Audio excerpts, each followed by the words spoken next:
Hello and welcome. Today, we will be walking you through the step-by-step process of inspecting and replacing spark plugs in a small car. First, make sure your car engine is cool before starting. Next, locate the spark plugs. They are typically found on top of the engine, connected to thick rubber wires. Before removing the spark plugs, clean the area around them to prevent any debris from falling into the engine.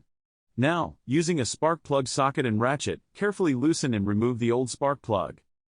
Inspect the spark plug for any signs of wear or damage, such as erosion or oil buildup. If the spark plug is in good condition, you can simply re-gap it to the manufacturer's specifications and reinstall it. If the spark plug is worn out, it's time to replace it with a new one. Before installing the new spark plug, apply a small amount of anti-seize lubricant to the threads to prevent seizing. Carefully thread the new spark plug into place by hand to avoid cross-threading.